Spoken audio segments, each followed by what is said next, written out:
Hey kids, this is Pastor Eric here at Cornerstone Baptist Church. I just wanted to come on the video and say hello and let you know that we sure love you here at Cornerstone Baptist Church. We miss you tremendously, seeing you around the church here. But we love you so much that we wanted to put together a special video just for you. We've been doing our live stream services for the whole family, and the teens have a little something, but we wanted to do a special video just for you and to let you know that we really care about you and hope you're doing well during this quarantine time. Hope you're enjoying the homeschool adventure there at home. I hope you treat your mom, well, your teacher, your homeschool teacher really well, and your principal, which is your dad, really well as well. So anyway, we hope you greatly enjoy this video and hope that you'll stay and watch the whole thing, because the Lord has something special for you during this time. Hey guys, we just want to give a shout out to our Sunday school class, Mark, Tripp, and Jackson. We miss seeing you guys in Sunday school every Sunday. We miss seeing your faces. We miss seeing your ornery personalities.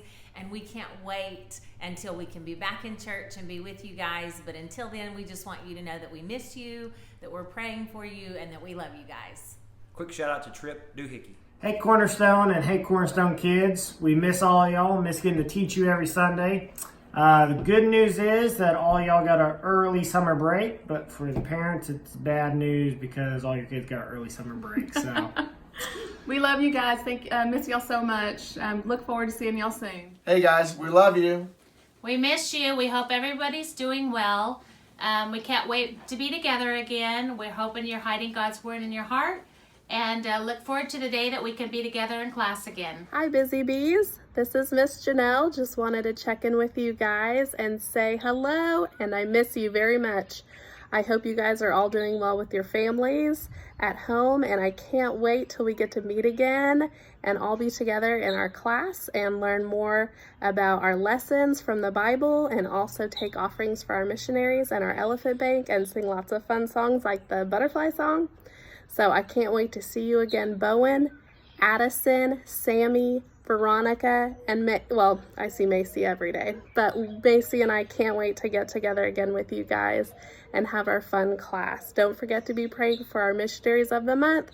It's the Johnsons this month. I'll see you guys later. Bye. Hi, Cornerstone Church family. We love and miss you guys. Hi, Busy Bees. We can't wait to come sing with you guys again. We hope to see you soon. Hi, Cornerstone kids. It's Mr. Andy. And Miss Candy. We sure have missed you, kids. I know I've missed being able to teach you and hear your prayer requests and getting to answer your questions.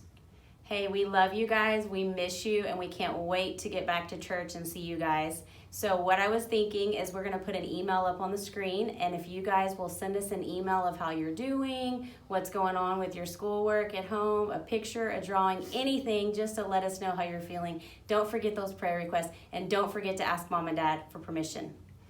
All right, here in a little bit, I'm going to have a lesson for you guys. So if you don't have your Bibles, you're going to need them later, so you might pause this and go get them. In Genesis chapter 1, God says that what he had created is good, no less than 6 times. Then in verse 31, he sums it up saying, "And God saw everything that he had made, and behold, it was very good."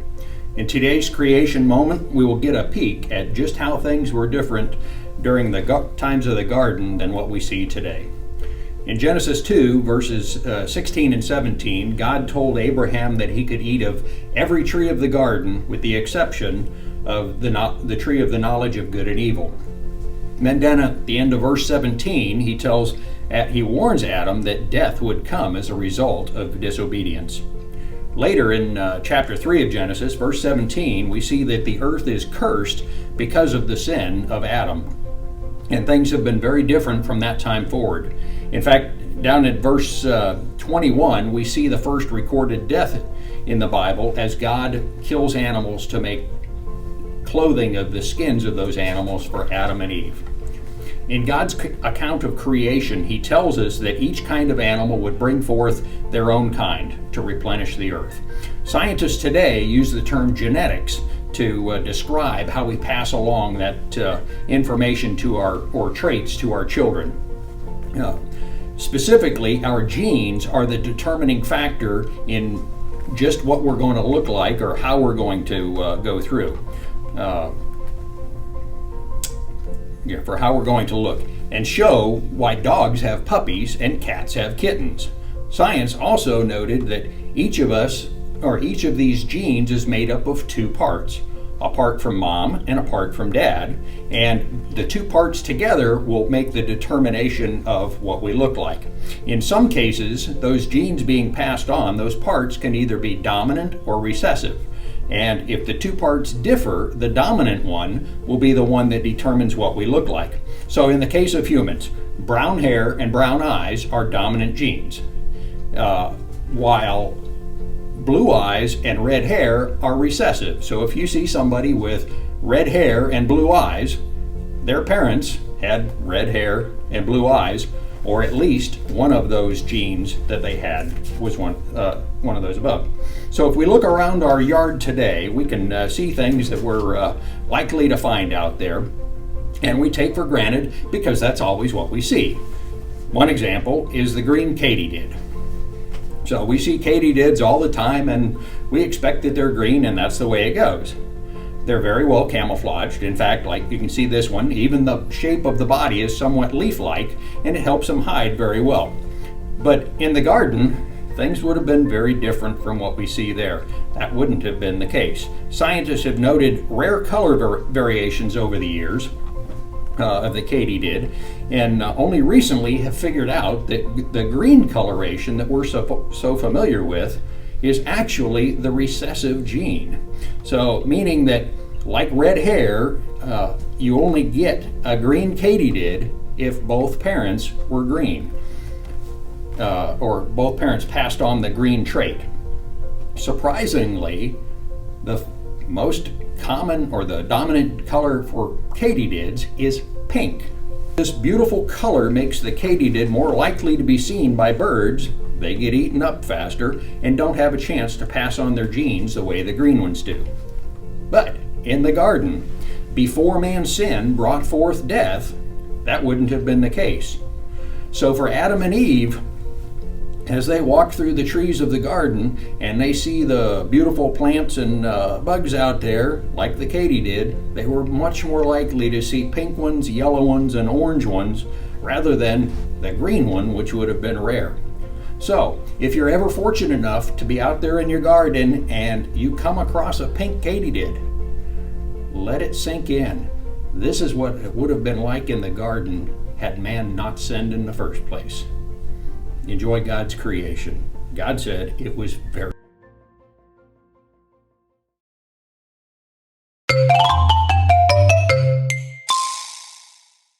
Hey guys, we're gonna play a game this week, and the game is gonna be about fear. Now today you can either be on my team, the Red Rhinos, or the Blue Sharks, which is definitely the better team. Definitely the Red Rhinos. I don't know about that. So you gotta choose. Are you gonna be on Brother Blake's team or Brother Jake's? Now, here's how the game's gonna work. What we're gonna do is we're gonna put a fear up on the board, and here's what it's gonna say. Alektorophobia. For example, this is the example one, so we're not going to get any points for this one. And that's like what, the fear of Alex's? I don't think so. I don't think so. But here, we have options for it. Alektorophobia. So here's the options. The fear of books, the fear of chickens, the fear of yo-yos, or the fear of trains. Now what me and Brother Jacob are going to do is we're going to write our answers down on the board. And here's what you got to do at home. You make sure that you guess what answer you think is correct. But you're also on one of our teams.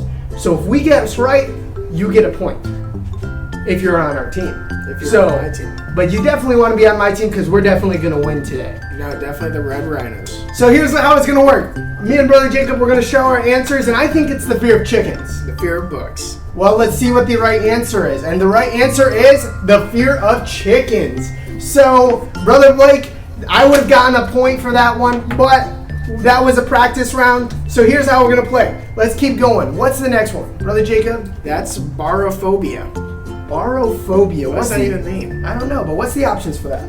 There's the fear of rivers, the fear of the future, the fear of gravity, and the fear of fish. So what is the correct answer? So Brother Jake's gonna write his, and I'm gonna write mine. I think this one might surprise you. I don't know. I'm a little worried. So here, yep, let's go. I say fish. What did you say? I said the fear of gravity. Ooh, I said fish.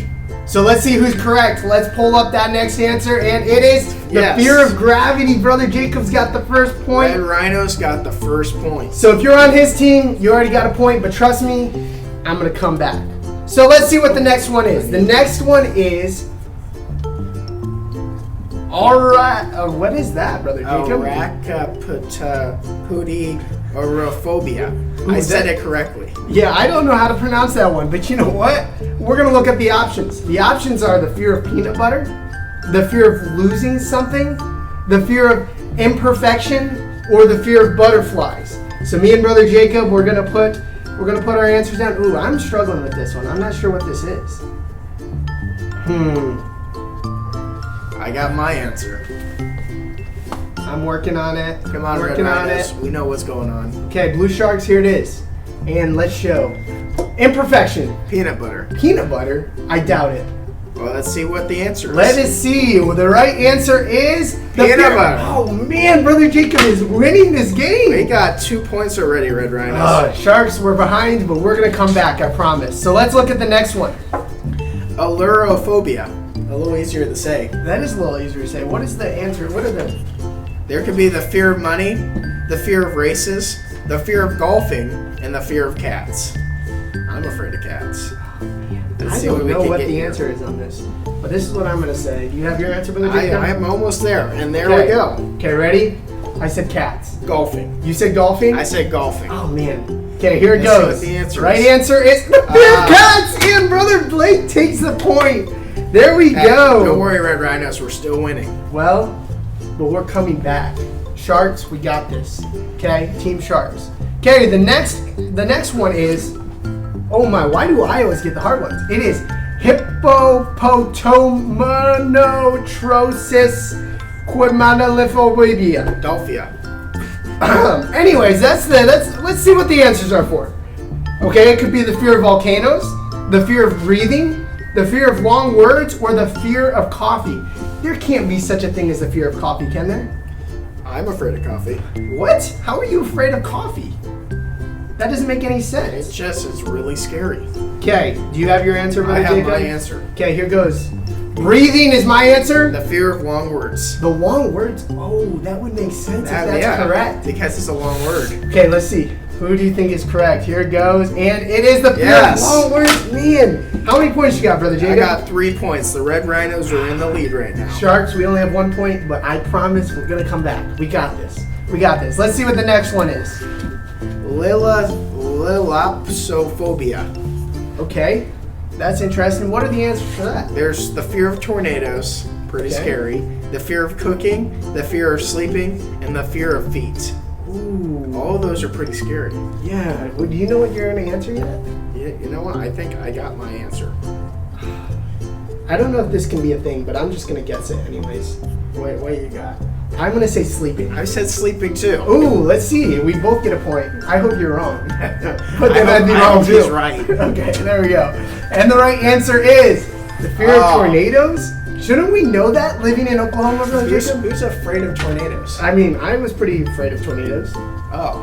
But, you know, nobody... I know you kids are brave. You're not feared of tornadoes. You're probably more brave than I am. Okay, here's the next one. The next one is Ephebiphobia. Ephebiphobia. I'm sorry, these are hard to pronounce. You guys know how to pronounce it. Okay, and here it goes. The answers for that could be the fear of teenagers, the fear of flowers, the fear of water, or the fear of the moon. Oh man, this is hard. I got my answer. Come on, Red Rhinos. You're going to be right with me. Nope. We got this one, Sharks. Here it goes. Fear of flowers. I said flowers too. What? Why do you keep stealing my answer? Are you looking at my board? He's cheating on me. Okay, here it goes. Let's see who's correct. It is the fear of teenagers. Who's afraid of teenagers? I don't know. They're pretty scary. I guess they are. So we're both wrong. How many points you got, Brother Jacob? I got 3. I have 1. Hopefully you guys are getting some of these right at home. Make sure you're guessing. Those teenagers are always beating me up, so. Oh my. Okay, here's the next one. Are we ready for the next one, Brother Jacob? Phobophobia. Phobophobia. What could that be? That's the fear of TV, the fear of snow, the fear of phobias, and the fear of video games. I know a lot of you kids aren't afraid of video games. So what does the fear of phobias mean? I think that's being scared of being scared. Being scared of the things you could be scared of? Yeah. Okay, here it goes. I'm going to say the fear of phobias. So did I. Oh, man! I really do think he's looking at my board. I think you're looking at my board. And here it goes. Let's see what the right answer is. The fear of phobias. They each get a point. So I have 2 points. Brother Jake, how many points you got? Yeah, I have 4. Remember, the Red Rhinos are in the lead. The Red Rhinos are winning, but it's okay. We're coming back. I mean, not really. But we're coming. We'll get there. So the next one is Bathmophobia. Does this sound like it's the fear of baths? I'm afraid I feel like it is. Is that one of the answers? Oh, fear of taking a bath, the fear of stairs, the fear of school, or the fear of dessert. Oh man, well, I feel like the fear of baths is just too obvious. I got my answer. Here, I'm working on I'm actually afraid of these. Oh man, I messed up my word. Okay, I'm not cheating. You see that, kids? He's cheating off me. No. See, I got my board to the side. I can't the see Rhinos have honor. Okay, you ready? You ready to show your answer? I'm gonna say school. I said stairs. You said stairs, I said school. Let's see who has the right answer, or maybe neither of us do. Ready, set, go. The fear of stairs. The Red Rhinos. Did you cheat, Brother Jake? Did you look these up before we started playing this game? You know, maybe I'm just afraid of a lot of things. Oh, that would make sense. That would make a lot of sense. But Rhinos have no fear. Ooh, okay, here's the next one. Pyrophobia. Pyrophobia. What's pyro even mean? What is pyrophobia? The fear of flying, the fear of loud things, the fear of paper, and the fear of princesses. Those are all really scary. Whew, that is... You know what? I don't really know. I don't either, but I have a guess. But those kids do. I'm sure you guys know, so make sure you guess. I'm going to say paper. I said flying. You said flying, I said paper. You ready for this? I'm ready. Here's the answer. Oh! How many points do you have, Brother Jacob? Hey, the Rhinos have 6. The Sharks, we only have 2, but it's okay. I don't know if we can come back, but we're going to try. Hey, okay? That's we're why going you to try. pick Brother Jake every time. You know what? We can't come back because we only have 1 question left. Hey, let's make it interesting. Let's make it worth 4 points. So if I get this right, you're saying I get to win? You could win. And all my team gets to win? You would tie with me, by the way. Ooh, 4 points we tie? Well, it should be for the win. No, 4. Okay, fine. 4 points. If I get this right, Sharks, we get 4 points. So here's the next one. It is Cacophobia. Cacophobia. What could that be? It could be the fear of ugliness, the fear of Christmas, the fear of music, or the fear of spaghetti. Ooh, this is tough. Brother Jacob, do you know what you're going to guess? I think I do. Do you? I really don't know, but I'm going to put a guess down. Who's afraid of Christmas? I mean, there could be people out there. Ready for it? Okay, here it goes. Spaghetti. Oh no. You said spaghetti too, so I can't even win. There's no way Brother Blake can win. Okay, here it goes. Let's see what the right answer is. The right answer, the fear of ugliness. Oh. That's so random. That's rude too. Man, these, don't be afraid of I'm going to be honest, these were hard. But today, the Red Rhinos take the win. On the Sharks, we only got 2 points. And we got 6. You guys got 6 points? 6 points, kids. Okay, well, Brother Blake lost pretty bad this week, but it's okay. Next week, Brother Blake's going to come back, and the Sharks, we're going to win. I promise. Yeah, and I hope you had a lot of fun today, and tune in for the message. Hey kids, as I mentioned, I hope you got your Bibles and ready for the lesson. Today's lesson comes from the book of Mark, chapter 4. And we're going to look at verses 35 through 40. So if you don't know how to find that, have your mom and dad help you, or a big brother or sister, and go and find that, and then we'll get started here in a minute. And just pause this until you find it, and then we're going to have a word of prayer first. All right? So here we go. Dear God, I just thank you for this time together with our kids where they can watch this video and learn a little bit about you, God. I pray that you'll open their ears and have them ready to listen and learn what you have for them today, God.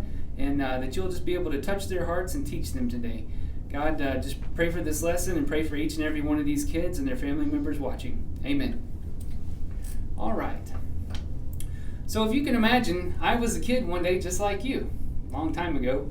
And there was times when I felt small, I felt maybe scared, and I felt like people didn't understand me, or whenever I talked, maybe they didn't hear me. I just wasn't as loud as an adult with a big booming voice. I was just a little kid.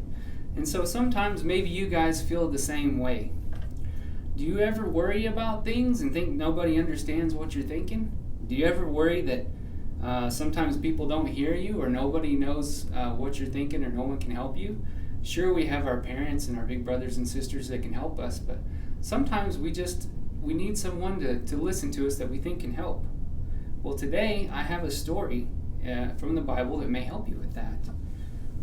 So I have some very good news. Let's look at Mark chapter 4, and we're going to start with verse 35 through 38.